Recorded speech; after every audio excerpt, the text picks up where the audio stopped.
عنوان: حلال رزق کی برکت۔ ایک گاؤں تھا جس کا نام نورآباد تھا۔ یہ گاؤں سادگی، مٹی کی خوشبو اور محنت کش لوگوں کی پہچان تھا۔ اسی گاؤں میں ایک غریب مگر نہایت محنتی کسان حامد اپنی بیوی سلم اور بوڑھی ماں بھی اماں کے ساتھ رہتا تھا۔ حامد دن رات کھیت میں محنت کرتا مگر قسمت جیسے اس سے روٹھ گئی تھی۔ کبھی بارش وقت پر نہ ہوتی، کبھی فصل بیماری کا شکار ہو جاتی۔ محنت بہت ہوتی مگر اناج کم نکلتا، جس کی وجہ سے گھر میں اکثر فاقوں کی نوبت آ جاتی۔ ایک شام سلم نے اداس آواز میں کہا، اب تو گھر میں آٹا بھی ختم ہونے والا ہے، سمجھ نہیں آتا کیا کریں۔ حامد نے آسمان کی طرف دیکھ کر آہستہ سے کہا، اللہ ضرور کوئی راستہ نکالے گا، حلال رزق کبھی ضائع نہیں جاتا۔ اسی گاؤں میں ایک لالچی اور خود غرض آدمی شیر خان بھی رہتا تھا۔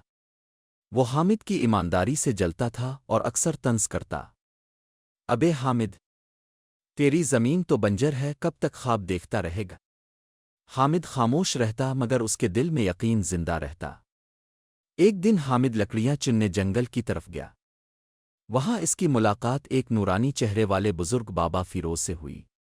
بابا نے اس کی آنکھوں میں سچائی دیکھ کر کہا، بیٹا تم بہت محنتی ہو، اللہ تمہیں ضرور نوازے گا۔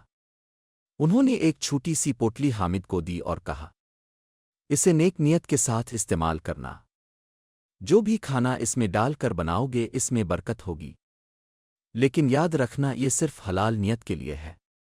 حامد نے اس پوٹلی سے دال چاول بنائے۔ جب لوگوں نے کھایا تو حیران رہ گئے، ایسا ذائقہ انہوں نے پہلے کبھی نہیں چکھا تھا۔ دیکھتے ہی دیکھتے گاؤں بھر میں چرچا ہو گیا، لوگ دور دور سے آنے لگے۔ حامد کا چھوٹا سا کھانے کا ٹھیلا رونق پکڑنے لگا۔ یہ سب دیکھ کر شیر خان کا دل جلنے لگا۔ ایک رات اس نے چپکے سے وہ پوٹلی چرا لی۔ اس نے بھی دال چاول بنائے، مگر ذائقہ کڑوا نکلا اور کئی لوگ بیمار پڑ گئے۔ لوگوں نے غصے میں اس کی دکان چھوڑ دی۔ کچھ دن بعد بابا فیروز دوبارہ آئے اور بولے، بیٹا رزق نیت سے پاک ہوتا ہے، چوری اور لالچ سے نہیں۔ برکت محنت، صبر اور سچائی میں ہوتی ہے۔